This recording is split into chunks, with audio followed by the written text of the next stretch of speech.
Good evening and welcome to another episode of the Addict's Advocate. I'm your host, Dusty Dean, and it is my pleasure to welcome Alicia from Silicon Valley Recovery on the show. How are you? I'm good. How are you, Dusty? I'm good. Thanks for spending the Sunday evening with me. Thanks for having me. My pleasure. You are currently the healthcare director over at Silicon Valley Recovery. Yes. It has a very dear place to my heart because obviously I spent some time there in August of 23 now. It's kind of crazy how much time has gone by. Yeah. And yet here we are. I still very much have a active sober community here in the Tri-Valley where I live. Mm-hmm. I obviously do this as a way of giving back, but it's also selfishly a form of my therapy as well. Getting refreshers in the way of recovery and, just relating back to why we got to the point that we got to and how we got clean, what we do to stay clean, and just keeping the positive mojo going. I think that's so important. So I love this for you. Well, thank you. Mm-hmm. But without further ado, it's interesting is that there are counselors, there are therapists, there are people who help others in addiction and recovery that have never experienced it themselves. And there are also people that have experienced it. And I usually find that the most passionate ones are those who have been on that side and are now on the other side and go, let me show you what this is all about, because there's a lot of good there. It's not all horribleness and the word addict and let's all be afraid and such a horrible thing to be. And, we definitely on a mission to squash that. I think that's important in society. But nonetheless, from my understanding, you did have a problem in the past. Is that correct? I did. You did. Mm-hmm. You did. Okay. I want to give you the floor and, you go ahead and share your story. How did this all happen for you? All right. Well, thank you. So, I'm a registered nurse. I've been a registered nurse for 14 years.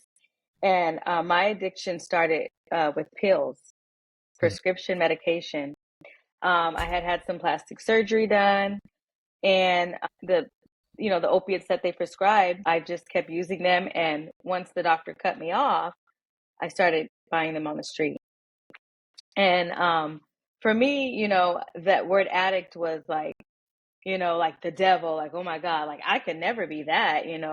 I did have 3 uncles who suffered from alcoholism and crack addiction. Growing up in Oakland, California. So growing up with them, I looked at them and I would never, ever touch that stuff, I just thought that, I knew addiction was bad. I saw how it manifested in their lives and how, they had good jobs that they no longer could keep. They had homes that they no longer could stay in, and they had relationships that no longer they were able to foster. So, everything went downhill for them. Meanwhile, I'm here, a registered nurse, very successful, but yet I have this secret addiction to pain medication. And also on the flip side too, like, telling my story and like kind of coming out with it, I thought, I knew people would assume I got it from the hospital. I stole it from the hospital. But no, I was on the streets of San Francisco in the Tenderloin, in the TL, and my dealer there. I had a couple dealers. And I would literally get off of work in my scrubs, go to the TL, sometimes waiting 3 hours for, the medication to make me feel well, because we all know that it starts off being kind of like this fun thing, this euphoric feeling. And then when your body starts getting, needing it and, the tolerance builds, it starts becoming something that I need to make me feel well, especially with opiates. So I ran into that. And at the peak of my addiction was the devastating news that my mother was diagnosed with brain cancer. And that just made it even worse, because seeing her decline as I, was a nurse during COVID, taking care of people, sick people, because she got diagnosed right a couple months before COVID happened. So here I am trying to take care of her, going to the hospital, taking care of COVID folks, and then having the secret addiction, trying to be a mom, trying to be a good daughter, and um, things just kind of spiraled out of control with my addiction. And because the thing is, I didn't want to die, but I didn't want to be awake either. I didn't want to be awake to live this life of my mom, declining and ultimately passing away. So I ended up, coming clean to my dad and my brother, because they knew something was going on, because things started happening, bad things. I overdosed a few times. I didn't have any money. My dad was like, "You're a nurse. You make a lot of money. Where's your money going?"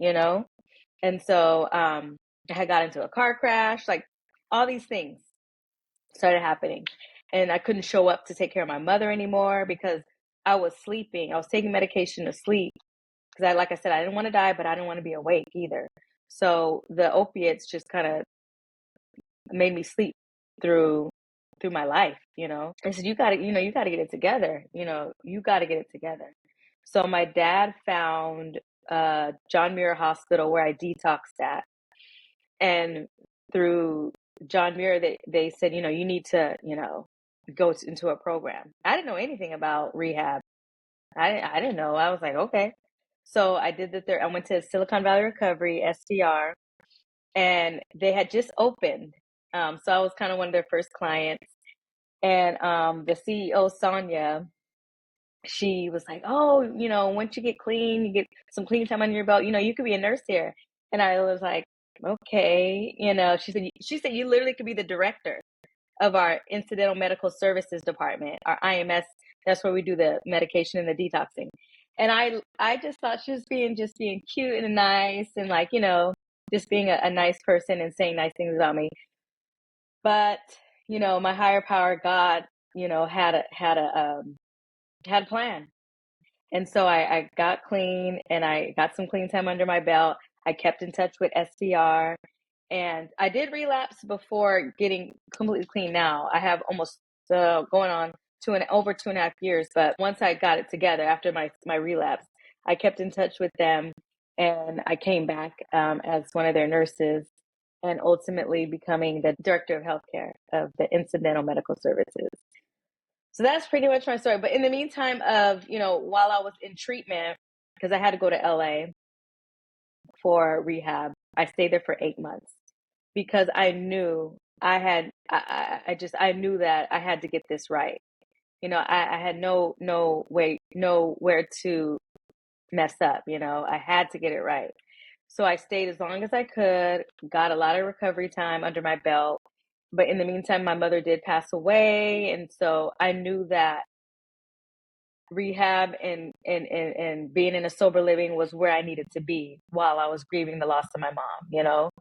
So it saved my life. SVR planted the seed, and I went to LA, and what the seed that they planted eventually grew into this great recovery tree of, like, all these like support systems. And I still have friends out there that I keep in touch with. I still keep in touch with the sober living. So, it's just great. It saved my life. It literally saved my life. And I'm just grateful. And I'm grateful for your podcast, because I think people see addicts and they think the people that they see homeless on the street. They're not going to see a nurse that's taking care of their parent that had a problem. They're not going to see that. They're going to think, maybe a schizophrenic that's mentally ill, so the homeless on the street, or somebody that's like, an alcoholic that's, at home just drinking their life away. But no, an addict could be that functioning addict that's taking care of you at the bedside. Yeah. So I just want people to know that, because I was very shameful. I had a lot of shame. I had a lot of embarrassment, and I had a lot of guilt. And some of my friends know my story, but a lot of them don't. So this podcast, I always knew that I would have to tell my story one day. And my brother always wanted me to tell it because he thinks it's a beautiful story of, a full circle moment of being the director at the rehab you were at. And when you asked me to be here, I was like, okay, God's telling me this is your moment. So, and I want to thank you for that. Oh, Alicia, this is my pleasure. Um, so much to unpack because I think that you definitely have a unique perspective, Mm-hmm. especially now interfacing with so many people coming through the system, trying to get their lives back together. Mm-hmm. Um, One of the things I'm curious from you is that in doing this and interfacing with so many people, I get common threads of how the addiction starts, right? Mm-hmm. Um, and some literally just say that it was purely they recognize the biological function of as soon as they started it, they were hooked forever, right? Some will simply it becomes this, trying to fit in, didn't feel right in my own skin. Mm-hmm. This soothed it. Do you find that in your experience so far in your side of the equation, just as far as like there are themes that are driving people to have addiction issues? For me, my personal story is just trying to feel good, euphoric. It started off feeling as this euphoric feeling, trying to like just kind of chill and mellow out, because I'm in a stressful job, I'm in a stressful career. For me also, I was working night shift, so I couldn't sleep during the day. So those painkillers helped me sleep. So that's kind of what started mine. I didn't really drink, I didn't really do any other I didn't do any other drugs. It was just the pills. It was just, trying to just kind of numb out for me. Yeah. Hmm. It's interesting you bring up shift work because I come in from an environment, my industry, that we have a lot of shift work as well, and Hmm. that is tough. I mean, I know that people who have vision issues, they have circadian rhythm issues because the light and dark, and Right. it really screws up with their ability to get decent sleep. But just shift work is difficult. It's Hmm. you're completely flip flopped. And Hmm. so, yeah, you're trying to find the quickest remedy, right, to help you just Hmm. get on with your life and get on with the things. It's like I can't change my shift because this is what I've been given, right? So Right. I gotta find the way to make things work because I commend you because it was horrible for me because I had worked graves for a while and you're just Hmm. I mean and the time that you have off, you try to be back to normal with the family and your sleep is Right. just back and forth, right? It's a mess. It is a Yeah. mess.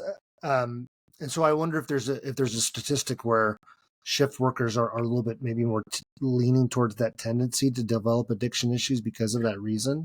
Yeah, I mean, we have clients now that they suffer from insomnia because of their lifestyle of working different shifts, and they do take a couple shots. They started taking shots of Right, alcohol to go to sleep, right, and then one shot turns into two, two shots turn into three, and then now you're drinking all the time. You're drinking in the morning and you're drinking at night. right, So it is this not a roller coaster, but a snowball of right. you start off just doing a little bit, and then it just gets out of hand. Yeah. Yeah. Hmm. Um, you also your story. Um, I kind of find this as a theme too. Is that sometimes especially when if we're dealing with an addiction and at least we're conscious of it and we're trying to get off of it, right? But we have Hmm. the key events in life, which are just the wrong events in life to have happen to us, right? Hmm. It makes us it sets us up for failure. I've experienced that as well in just trying to manage my own mental health and physical health and addiction tendencies with mourning the loss of family, loved ones, Hmm. Hmm. or getting laid off from work. Hmm. And those things are traumatic. It's tough, and nobody gives you a playbook on how to deal with it. You Right. just you're left with it, and we're all left to our own vices. The things that we knew that worked for everybody else in all the previous generations, so let's just do what they did, and that ends up becoming a slippery slope. Um, do you think all addicts secretly want to get caught? No, I didn't want No. to get caught. Yeah. I didn't. I didn't. I I thought I could do it forever, Yeah. I did want to be able to stop, but that's the nature of the disease. You can't stop. And when you stop, you can't stay stopped, you know? You can't stay stopped. You got to have, yeah, that's the nature of the disease. I know one person in particular that, another nurse that he said that he really just wanted to get caught. He was just ready, ready. And I've heard that theme a lot, that people really just want to just be, you know, uh, they want to be found out. Yeah. And I think the part of that is they want someone else to find it so they don't have to say it. No, Right. because it's hard to say in the beginning. It's hard to say, "Hi, my name is Alicia, and I'm an addict." I hated it when I was going to meetings and stuff. I hated that I had to name myself that. I had to label myself that. I didn't like it. I didn't want to accept it. But as I got into more, of my recovery, I know that I do have to surrender and accept that this is who I am. But I have a problem, but there's a solution. So, you know, I think that's I think when people are scared to, come clean about something, it's because they don't know the solution, right? So it's like it's scary when you don't know what to do, when you don't have the pieces. But I always say, like, I thought my life was falling apart, but really it was falling into place. I like that. I Hmm. like that. I'm Yeah, stealing things that. things aren't falling apart. They're just falling into place. But you don't realize it till you kind of are in it, and you can kind of sit back and look and see, like, okay, this is why I'm here today, Like I was telling you before, turning your mess into a message or turning your test into a testimony. That's how I feel like my story is, because it's crazy how, I hid this I hid this addiction for like 7, 8 years. No one knew, you know. Yeah. I was able to function and do what I had to do until I couldn't do it anymore. It's interesting because, I had alcohol in and out of my life a couple of times. The final one obviously was me conceding, but I Mm. remember being in a place where it was just like, you know what, I'm going to continue down this path and it will ultimately kill me. And I don't Mhm. have enough care to stop it, Mhm. but I know that I need to stop it. Right. Um, at least, for the surrounding collateral damage too, and just recognizing that this isn't normal. But Mhm. I kind of, I got to the point, where mine was at full display, and I had people just screaming at me like, dude, this cannot continue, this cannot continue. And it's just like, I don't really care. And it's just like, and I got to the point where it's just like, yeah, okay, I need help. And it was just, and then I was frantically searching for that help, Mhm. Mhm. or at Mhm. least the way that I thought I could get help wasn't working, because you Mhm. can't, my opinion is that once an addict recognizes that they have an addiction, they're at that stage of change, right? Mhm. Where they go, Mhm. I need to do something about this. Mhm. You got to grab a hold of them immediately.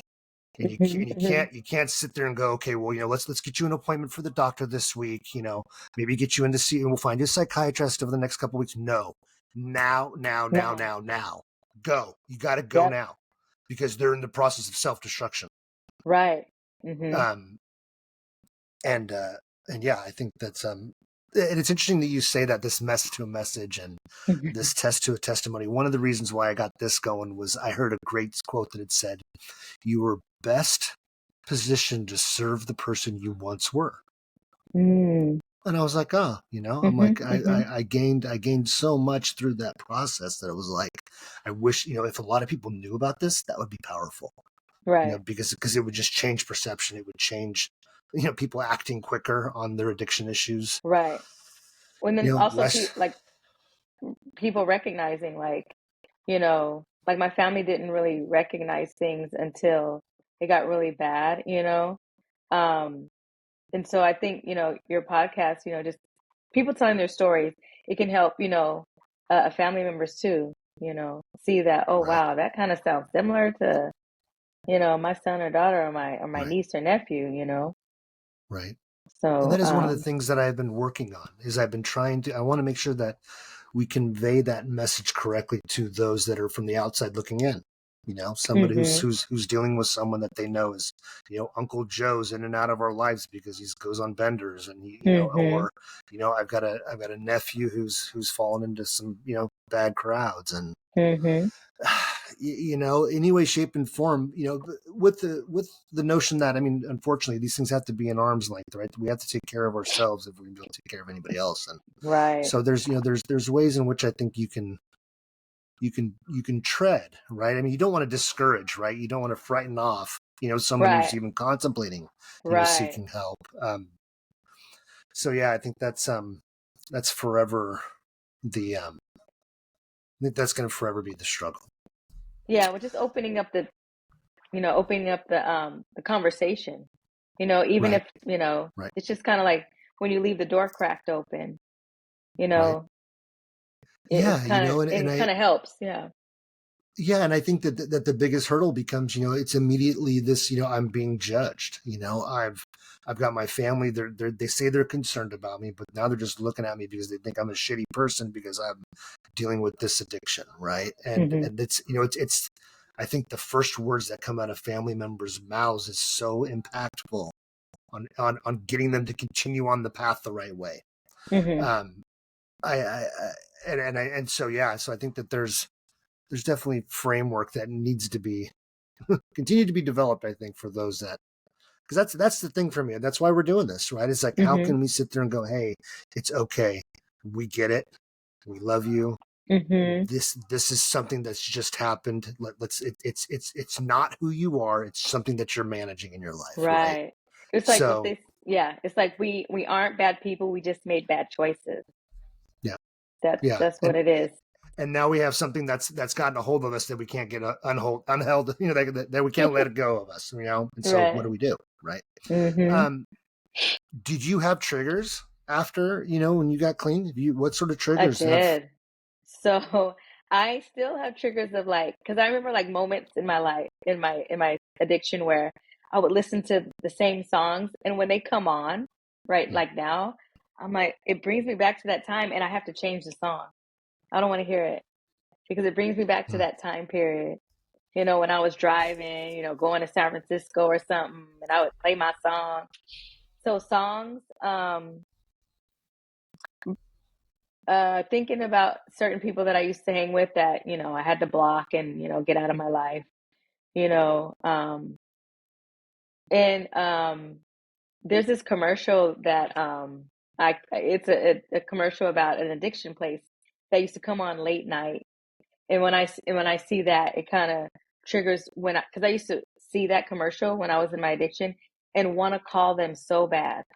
I wanted to I call and be like, you know what the commercial I was talking about? I know exactly what you're talking about. Yep. Yeah, so I wanted to call them so bad. And now this is funny. Now the people who own that place come to SBR sometimes. And I met them and I was like, you know, I used to watch your commercial and want to call you guys so bad. But I was just too afraid and I just, you know, I was too Well, you know what's shameful, funny you is know. that I remember watching that commercial and I think to myself, like, what am I gonna do? I'm just gonna go away for a weekend or something, Right. Like what am I gonna and then tell like people? sit by myself and then come out and I'm supposed to feel better. Is that how this works? I mean, what is it? People have no idea, you know, what's Mm-hmm. entailed in Mm-mm. understanding addiction. Yeah. Mm-hmm. Yeah. Interesting. It's, you know, Mm-hmm. opioids, I guess, have to be.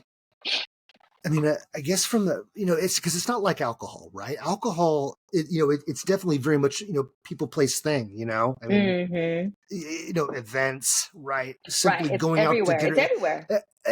And so I could imagine that those triggers would definitely be different than somebody who's, it's not like you're going out to dinner with your opioid friends and popping opioids on the way there. It's Right. not like that's happening. So, Yeah. you know, Well, also so yeah, like so your triggers like are different. Yeah. yeah, and like having like if I had to have a medical procedure, like I had to have a medical procedure and they needed to give me Valium because I used to do benzos too. I was opiates and benzos.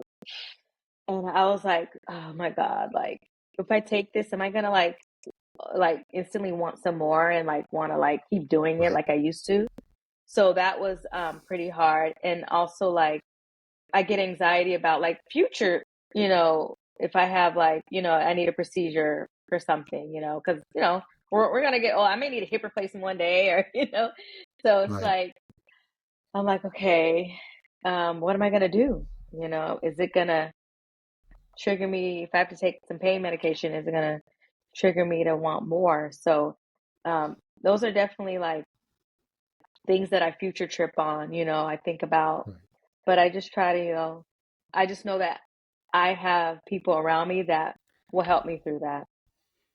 Yeah, no, for sure. And I think that because right, well, they say that once you're addicted to one thing, you're addicted to all things. So you got to basically be uber careful, right? Hmm. And I guess you also, if you have to ever go through anesthesia, you have to be careful with that because you might Yeah. have some different tolerance levels, right? Yep. Um, Hmm. what do you have like routines, daily habits that you're finding that really help you that help to realign you and keep you on the up and up? Yeah. Well, I pray, meditate. I do the 12 steps, Narcotics Okay, Anonymous, and I have a sponsor, and I, okay. work the steps. And working where I work is like uh, it saves my life. It keeps me accountable, and it helps me remember where I was and what I can go slide back to. Because when we get new clients who are trying to detox, it is tough. Seeing that, I'm grateful that I can help them through that. So, but like I said, prayer and meditation. I love to look at Just for Today, reading that, keeping things, uh, inspirational things in my life, just having faith and literally living through faith and not fear. Because I used to, live with that fear of, things going wrong. And now I just live by faith. Like things that used to bother me, I just let it go. I really do. Like, I don't know, like road rage or like, things like I'm dating now and it's like I don't let things bother me. I don't have time. You know, you know what I'm saying? Like I just want to be happy, live my life. Peace. Peace. That's the word for me. Peace for 2025. I want to have peace. And if something is not peaceful, I let it go. I get it out my way. Amen. Amen. It's interesting that you say that because I've been talking about that very much this year. I've been like, I'm very much protecting my happiness, protecting my peace. Mhm. I think Yeah. it's so important in our recovery. And I also think that, like you say, I think part of the reason why a lot of us give back in some way, shape, and form is because it keeps us tied to just Mhm. the process. We have to keep this in our lives, right? We have to Mhm. stay Mhm. in meetings. We have to stay, Mhm. connected. And you are a 12-step advocate. Do you think that somebody can get sober without the 12 steps? I do. I know people Okay. that are like my Okay. uncles. They did. Okay. I have one uncle. He was on crack and alcohol, Hmm. and he had a daughter. And in order for him to see his daughter, because they took the daughter away, because both of him and the woman were drug addicts. They said, you got to get clean, and he cold turkey did it. He did it because he was motivated for something. Right. I know Right. people that go to church. You Mm. know, that's how they've done it. So I think, if you have the willingness to do it, I think you can do it. It's possible. It's possible. It's I just do. yeah. Good. Good. No, yeah, it's just like, smoking cigarettes. Right. People, quit all the time. They just have Right. the willingness, and Yeah. sometimes you do replace it with things like Right. food, Right. shopping, Yeah. So you have to be yeah. careful, right? We have to watch Mhm. the way that our mind wants to take us in We those things. do. Right. Mhm. Absolutely. Yeah, and it's interesting this whole peace thing because I feel like we spent a lot of times in the weeds in our addiction and just in life that now that we're kind of freed of those things, it's just like, oh, it's like, yeah, I enjoy this weightlessness, and I don't Yeah. want to put anything on, and I'm going to continue to be grateful for the things that I have in my life, express Mhm. gratitude because I find that when I do that, I'm like, life is really good. Things could be a It whole hell of a is. lot worse. I Um, often mhm. I do think, with regards to like the 12-step thing, I think that 12 steps is beautiful because it gives somebody a free saving option, right? It's a saving option. It's free, and it gives them the framework, the guideposts to get along, to improve themselves, right? Because recovery isn't about quitting your substances, right? Right. That's not Right. recovery, right? It's so much more, right? It is so much more. Well, I always tell my sponsor, I think people, people that don't have addiction should do the 12 steps because you're really trying to improve the person within. You're looking at your character defects, and you're making amends for things. You're looking at why you're resentful, and you're basically trying to fix what's inside because you're fixing what's inside so you don't take anything outside like substances. Because that's what we do. We take these outside things like drugs and alcohol so we can fix, we're kind of putting a band-aid on what's wrong inside of us. Right. But when you do the 12 steps, you're ripping that band-aid off, exposing what needs to be healed, and working that process to heal it. And it takes time. I know people that are in recovery 20, 30, 40 years who have done the 12 steps over and over because you just don't do it once. You do it as Right. many times as it takes. Right. And I think, we always can make the best better. There is no like Right. pinnacle that is like, we can always get one step higher, make the best better. That my preschool teacher used to tell us that. Always make the best better. There we go. I like it. Mhm, I like it. mhm, mhm. Um, what do you think are some of the biggest mistakes that lead somebody to relapse? Um, Thinking, I would say just being complacent, thinking, I got this, I don't have to do these things anymore. Maybe having an ego about, I'm, you know, I'm, I, I'm conquering this because, ego kind of gets us in trouble, Right. having Right. this ego. Fear, you know, you know, fear, and because I think everything is kind of rooted in fear. Um, Having too much pride, having expectations, these really high expectations.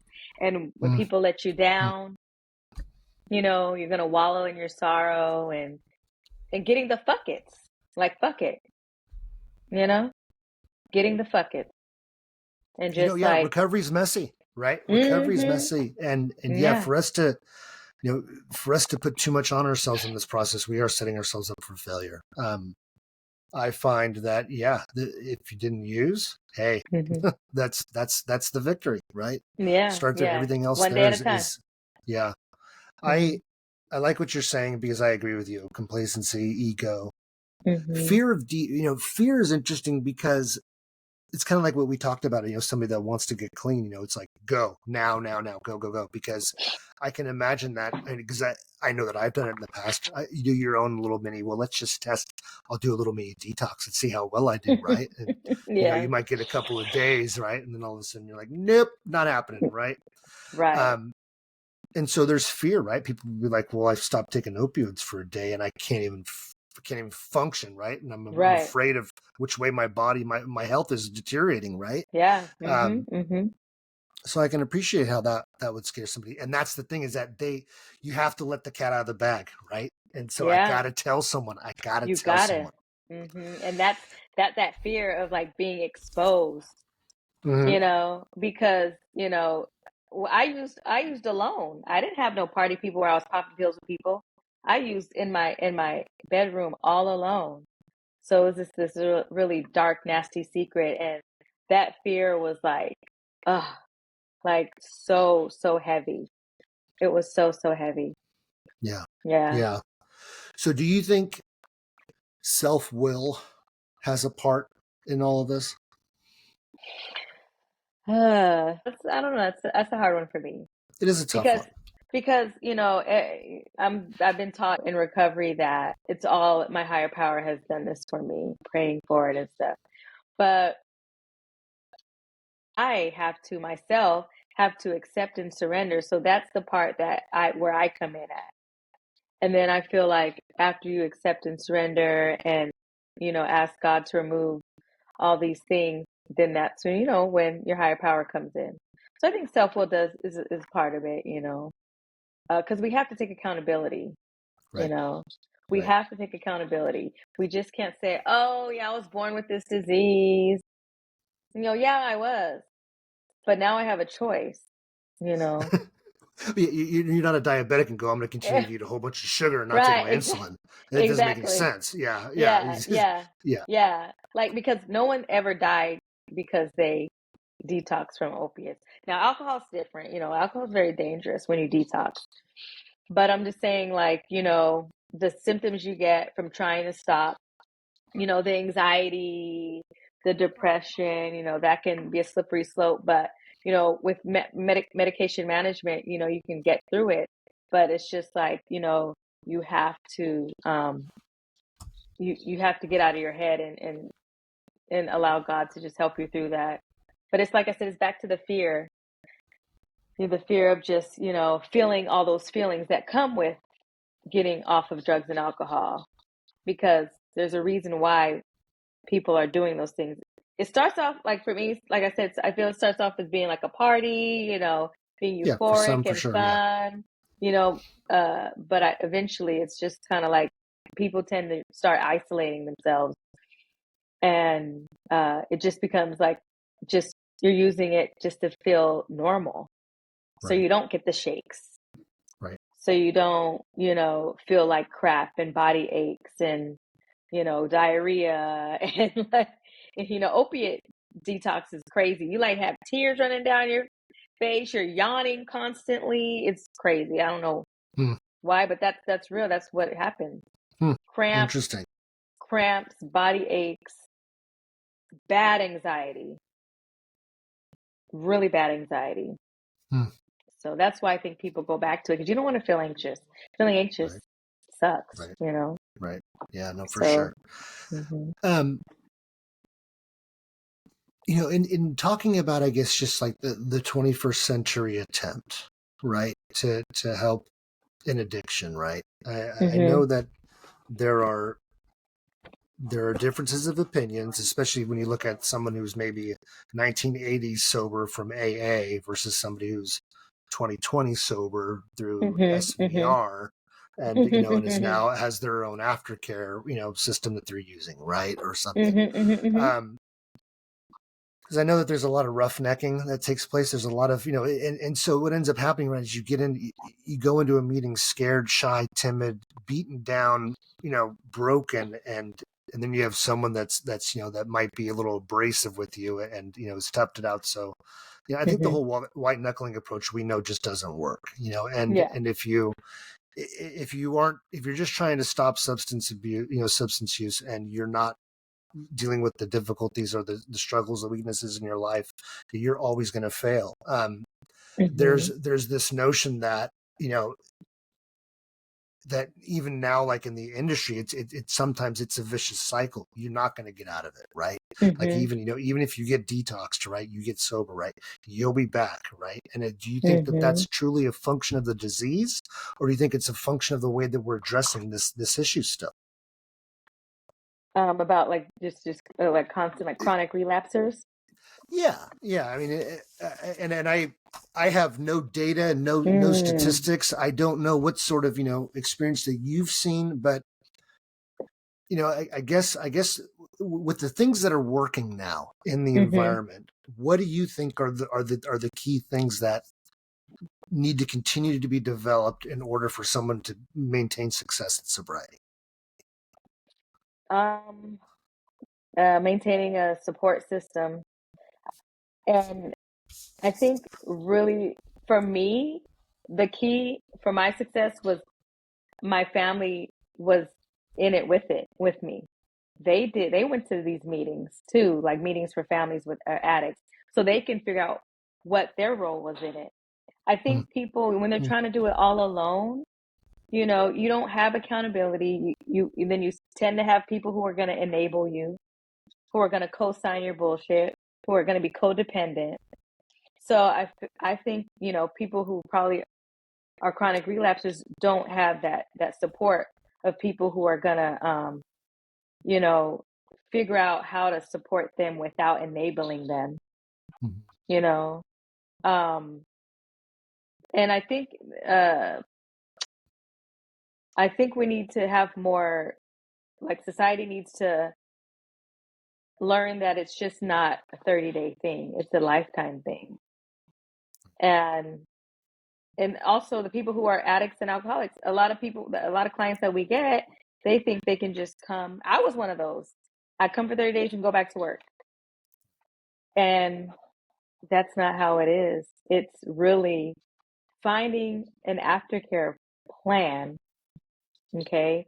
Whatever works for you, you know, because some people can't take off work, you know, they have to go back, they have families, but you got to find a plan that works for you, you know, whether it's 90 meetings in 90 days or like, you know, having an aftercare program, therapy, you know, um, I don't, yeah, it's just having an aftercare program because 30 days, is not enough, in my opinion. In my opinion. It didn't work for me. I really thought I could go to SBR and go back to work. And That's what I thought I was after doing. 2 days, I relapsed. Oh, After 2 days, I relapsed. oh, And I ended up going to LA for 8 months at our sister program, Opus. I stayed for 8 months because I was like, I gotta get this shit. I gotta get it right. So I did the sober living. You know, I did all that. The PHP pre-hospitalization program.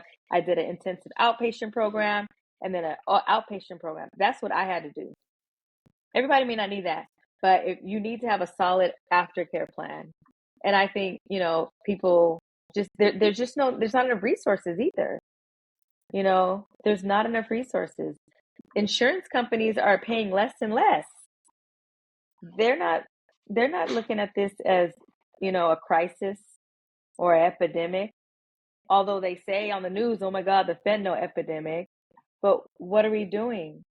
Because addiction is a disease and insurance insurance companies need to pay for it just like they pay for someone who has a diabetes or a heart condition, you know, but they're not they're not they're not paying for people to stay. They will cut them off after 2 weeks. After 2 weeks. It happens all the time. And well, ultimately their life could be the end of it, you know. They could pay the price. The price is their life. So I feel like insurance companies really need to take a hard look at. Let's try to really um, pump money into the substance abuse system, you know, and the co-current mental illnesses that happen with substance abuse. Because a lot of people have mental illnesses too. So it's kind of like, okay, did the mental illness start the substance abuse, or did the substance abuse cause them to have a mental illness? For right. me, I feel like my substance abuse was a catalyst for my depression and anxiety. That's for me. You know, I don't think it happened. I was depressed and I started using popping pills. No, started popping pills. Then it's a depressant. So science wise, in my brain, it's gonna do what it naturally is gonna do is depress. That's why alcohol, same. It's a depressant. Right. So a lot of alcoholics, it's like, are they drinking because they're depressed, or are they They're you depressed know? because they're drinking. Hmm. Right. Yeah. Yeah, So no, that's it's definitely mhm. it's a vicious cycle that you have to It sit there and is. try to find where's the root at, right? Mhm. Because I know that for me, that was part of the problem, was that I wasn't gonna get done and over and get on a path of sobriety without addressing my mental health properly. Mhm. And Right. that's the thing. And it was something then that I look back throughout life, recognizing that yeah, that's I've been basically medicating this way. Because I also Mhm. find that I didn't respond to some things the same ways that other people would respond to them. Mm. And I find like medication is identical in the way that I respond to some things illicitly that I was using. So it was really Okay. weird, right? Yeah. But Mm-hmm. I have a gentleman that I met who did a big intensive study on homelessness here in the San Francisco Bay Area, and actually walked and met and interviewed a ton of homeless people over a period of time. And Mm-hmm. he made a book called, and I'm trying to get him on the show because I want to talk to him about the correlation between drug addiction and homelessness, and especially Mm-hmm. because he did a lot of this in the Tenderloin and things like that. And Mm-hmm. he had found that his, when it all boiled down to, right, it wasn't addiction, it wasn't Okay. mental health, it was all boiled down to connection and the Mm-hmm. lack thereof. It was the lack Mm-hmm. thereof. So he had basically started this system in which he was basically reaching out for homeless people, Okay. was basically going through Facebook and like sending out like basically these feelers, and was ultimately connecting homeless people back with families that didn't know where these people were at, been looking Mm-hmm. for them for forever and a day. So Mm-hmm. you got some reuniting, right? You've got some help, right? Some Yeah. shelter, and just all these beautiful things, right? And so I found it odd that he had, because I literally made the assumption it was mental health, and it was Right. drug addiction that was causing a lot of this. Sure, the minority is probably just down on their luck, right? Right. Right. And it's kind of not the case. Mm-hmm. So that was Well, just kind of good. well, that reminds me of my uncle who stopped using drugs because he wanted that connection with that daughter. That maybe that's what drove him to or motivated him. You Right. know. Right. So. No, for sure. And I think that on the flip side, right, like you talk about, like you had a family support system. I had a family support system. Mm-hmm. I now have a great community that just totally gets addiction. And if ever I have an Mm-hmm. issue, I can call them, they can call me, and there's no judgment, and it's a beautiful thing. And those Mm-hmm. that don't have that structure in and of itself, and it's okay to be going through relapse and still talking to your sober community. It's not like we've kicked you Right. out, because Right. that's the point why we're here, is because we get it. Exactly. I always say reach out, and always keep coming back. Right. Keep coming back. Right. Um, I got two more things for you. Mm-hmm. Okay. The first one is that the shoes on the other foot. How would you approach someone that you knew was struggling with addiction in their life, that you loved, somebody in your family? How would you go about it now? What's your first plan of action? Plan of action is kind of a probably like an intervention.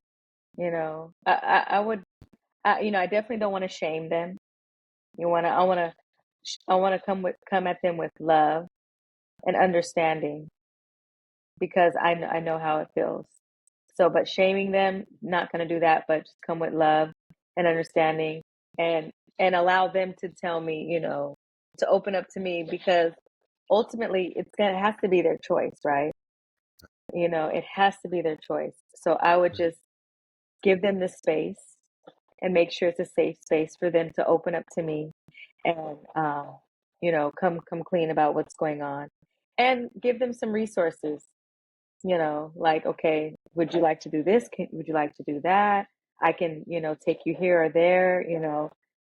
But definitely come with. I don't want to come empty-handed and not know like what's the plan, but maybe do some research first and then come with like, here, kind of like what my dad did. He researched the hospital, and my brother, they kind of had a plan of like, okay, how can we help? Right. So they definitely didn't shame me. They just wanted to know like what's going on, like why, what's happening. Come Yeah. come talk to me. I'm here for you. Giving Yeah. them that safety net and that safe space of saying, hey, I'm here. You can tell me what's going on, and just always tell them the door is open. And never Okay. ever close that door. So I'm gonna play devil's advocate for you then. So I'm gonna say, okay, well, but I've tried to detox myself, and I've been like, it's been hell. It's been pure and utter hell. What do I Mm-hmm. do? How am I how am I supposed to get detoxed if I can't go through it without basically my feeling like my body's shutting down? What do you Come to SVR. keep going? Keep going. Come, Why is that come. important? Well, SVR is just it's basically stabilization. You got to go somewhere to stabilize, and then focus on why you were not stable in the first place, you know? So I feel like, finding a place that you can safely detox, because like at SVR, when we do the detox, we have medications that help relieve the symptoms. We have counselors there. We have people that are going through it with you. The connection, like you said earlier, the connection of, you know, people that are going through it, people that are been through it.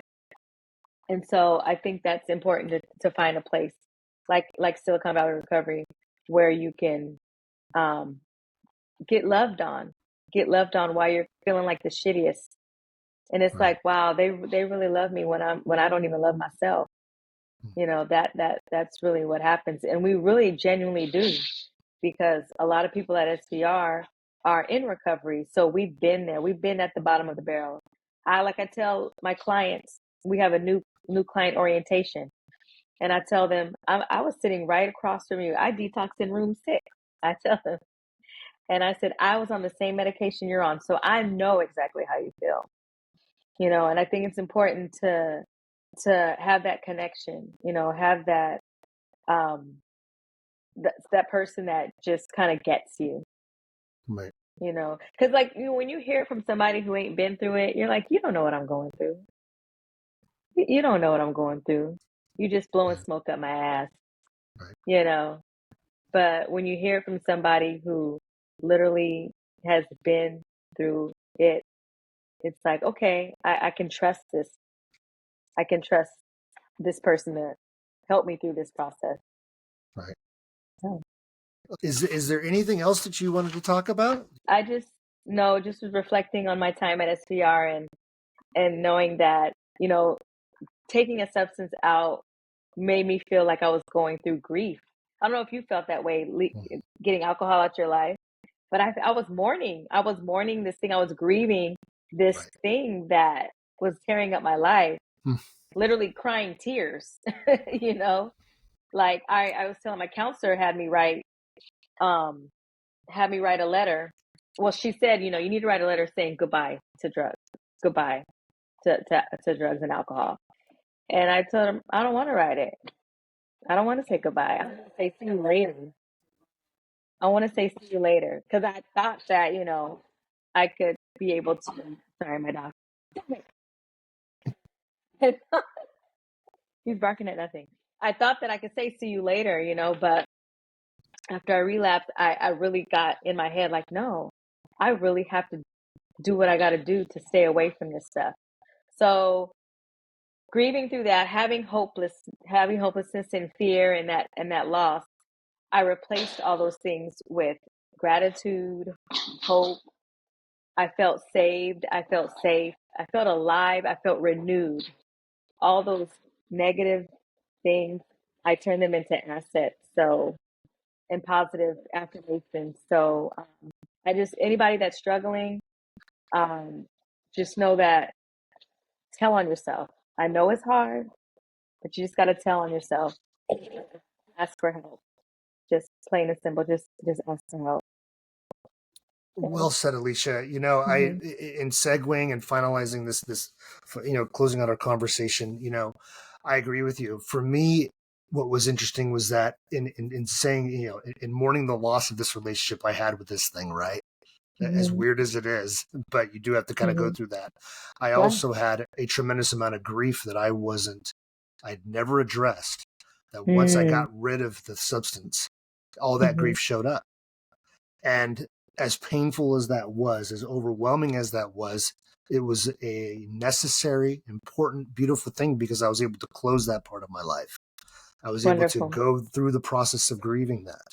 And Mm-hmm. I think that that's something that's very important for people that are trying to get sober or even contemplating getting sober, is that there's an emotional stunting that's taken place here with you Mm-hmm. using, right? That if we remove that, right, we're gonna have to go through some serious things emotionally, potentially. Yes. And that's going to be okay. It's going to be ugly. It's going to be It's gonna messy, be. but it's going to get you to the other side. and you're Right. going to be that much wiser. Right. And your perception on life, the ability to look with a healthier lens is going to be there. Right. But yeah, Alicia, wonderful. I appreciate the time this evening. Thank you so much, Dusty. I appreciate you. Yeah, and I love your platform, and I wish you well, and can't wait to see how it goes, and keep doing what you're doing. Well, thank you. Thank you. Thank And you. if Yeah, you want to have me back, I'll come back. oh, absolutely. We will definitely do a follow-up for sure. I'll think of some really good questions for you. But Okay. please give my best to everyone over there at SVR. Tell them I said I hi, will. okay? And Okay. you have a great evening, okay? Okay. Thank you. Bye-bye. Bye.